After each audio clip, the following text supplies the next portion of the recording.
మనం fried rice కాంబినేషన్గా కాజు టమాటా curry చేసుకున్నాం. ముందుగా నెయ్యి వేసుకొని ఉల్లిపాయలు బ్రౌన్ కలర్ వచ్చిన వరకు వేసుకోవాలన్నమాట.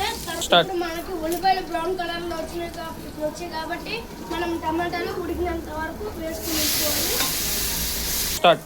ఇప్పుడు మనకి టమాటాలు ఉడికిపోయి కాబట్టి ఇప్పుడు ఉల్లిపాయ పేస్ట్ నుంచి మనం పచ్చి వస్తుపోయినంత వరకు ఉడికించుకోవాలి.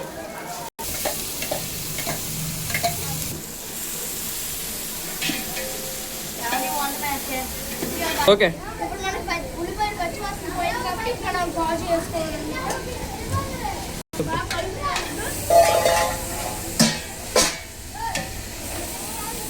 Okay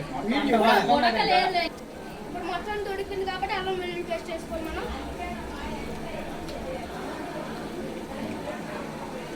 okay